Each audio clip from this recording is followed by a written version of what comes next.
Hi guys, and welcome to the Rochdale vs Sunderland match review. And Jesus Christ, we don't have to do it the hard way, do we? So we have won by 2-1, and I'm absolutely buzzing because we are now level on points with Barnsley, who also lost today. Burton, of all teams, have done us a favour today by battering Barnsley. So we're now level on points with Barnsley, we're in second, and we've got 2 games in hand. It's all to play for. We have such a good opportunity now to make the most of these games in hand, and we keep saying this now because we seem to always have games in hand coming out of our arses, but what an opportunity we have now to push forward for this second place. But we will get into this match review, sorry. So we come out with McLaughlin in goal. We had Hume, we had Baldwin, Flanagan and O'Nien across the back. We had Power and McGeoch in the middle. We had Gooch on the right.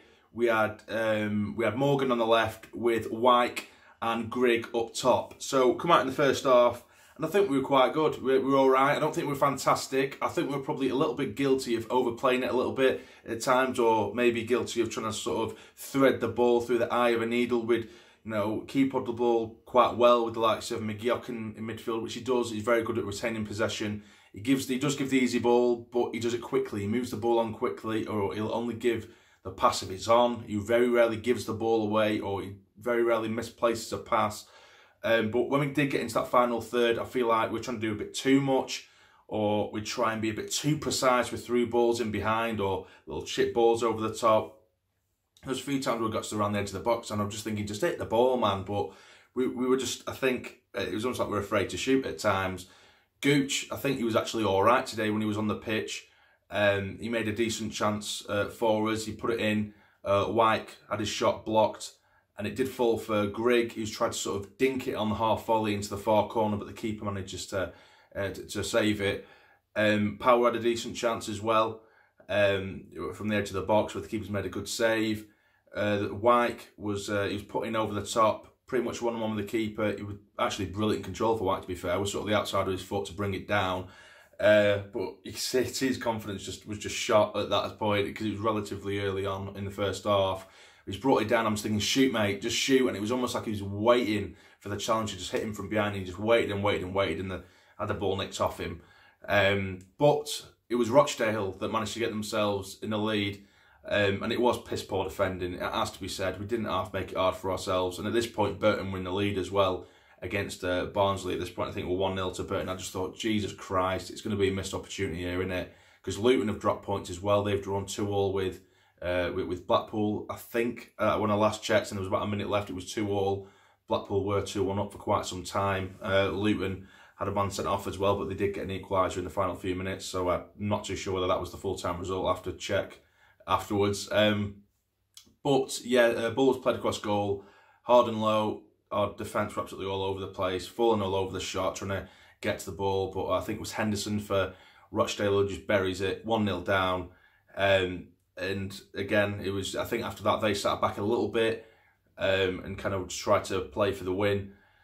And because we were already, as it was, trying to sort of thread the ball through the eye and needle, and they're sat back, it was just frustrating to watch because we ended up resorting again to sort of hoof-it football, and we're a little bit hopeless. And Gooch did come off. He picked up a knock. Honeyman come on and pushed over onto that right-hand side. Like I said, Gooch I think was all right when he was on the pitch. But for me, Morgan over on the left, even though he has impressed me in recent games, I think he was quite poor today. I think his decision-making, he almost played the way Gooch normally plays or has been playing recently. He was giving the ball a bit too late, or he just wasn't passing it at all, or he was just running into a crowd of Rochdale players and losing it immediately rather than keeping it simple. So he didn't have the greatest of games, to be fair, unfortunately. But we come out in the second half and we were going for it. It was pretty much more of the same, but I think we were just moving the ball a little bit quicker and we were making a few more chances. And it was great to hear, obviously, what he was in the last game as well, the fans chanting Charlie Wyke's name, because obviously his confidence would be absolutely shot because, he's had his injuries this season. His performances have been pretty poor. I think it has to be said. He hasn't had a great season. But I think the last game against Accrington, I think it really boosted his confidence because he did everything but score in the last game, and he was throwing himself a bit today as well, which was great to see. Really putting himself out there for the cause. and it is Charlie White who gets us the equaliser. It's pinged in to the edge of the box, back to goal.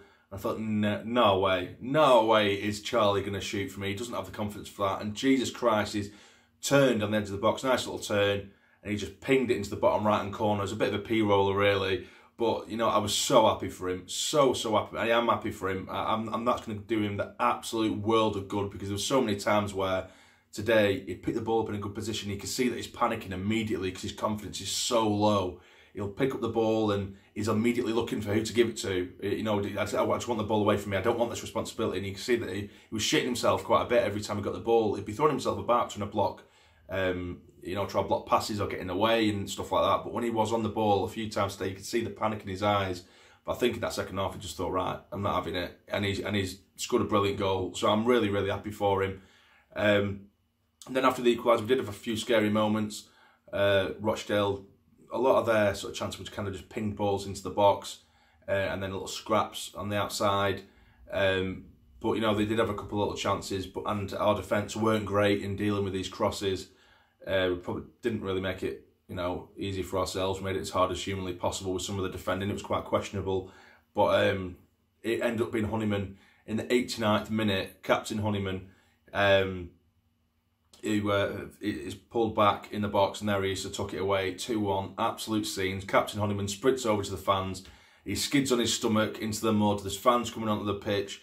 And oh my God, I was screaming like a little girl. I really was, because everything was going our way. Burton had won. So now I say, like, you know, it was absolutely fantastic to see where we are in the league now. It's an absolutely cracking result. I was so close to, and I was really expecting this review to be completely different. I was going to be miserable saying it's a missed opportunity, but it's Sunderland. We do it the hard way. We love last minute goals. We love, you know, giving our fans heart attacks, don't we? It's just the way it works. So all in all, it weren't a great performance by any stretch. It was just another one of those games. We've had many of them this season where we've played pretty poor or not great and managed to get 3 points. And, you know, it was the complete contrast to Wednesday against Accrington, where I did think we played brilliantly and we dominated. Whereas in this game, we did keep quite a lot of possession, but we weren't doing too much with it. Whereas against Accrington, we were making chance after chance after chance, and we looked really dangerous. But today, you know, we weren't great, but we got 3 points, so I'm not going to complain. Also, Oviedo got onto the pitch, which was nice to see. We haven't seen him in absolutely ages, and I think he was quite good as well with Oviedo. He works quite well with whoever was coming on to the left-hand side, or for example, if it was Morgan or it was Honeyman who's coming over, he likes to do the quick interchanges and getting in behind and get crosses in. And so I think it was really nice to see him. We haven't seen him in a while. Sterling come on, tries to cause a bit of chaos for that back line of Rochdale, because he does have the pace. But unfortunately, I think he's coming a bit too late to make too much of a difference. Although I say that, he was actually a bit of a menace down that right-hand side, to be fair. Obviously because of his pace and what have you. But yeah, so it's an absolutely frigging brilliant result, absolutely brilliant. And now I know Burton will have their tails up after that brilliant result against Barnsley, and of course we're going to be taking them on next. So that is going to be a difficult game in itself. But an absolutely brilliant 3 points, and I think we really need to book our ideas up if we want to really cement our place in these automatic promotion places. Because I know, you know, we've got a lot of games. There's going to be a lot of rotation. And we've got these games coming thick and fast, so we're really going to need to be on our A game to make the most of this opportunity, because it is a massive opportunity now to stay in this top two. Because I think Barnsley have probably, arguably, the easier run-in. Portsmouth have won today, so they're putting pressure on us as well. So we need to keep going, need to keep picking up 3 points, and hopefully we do. It's a brilliant day, guys. Away the lads, get in, brilliant result. So if you have enjoyed the match review, guys, and if you are buzzing with that result, Sunderland fans, please hit the like button for me. It'd be massively appreciated. And subscribe to the channel if you're not already, to become a fully fledged member of the Sarny Army. But for now, you take care and stay jamming.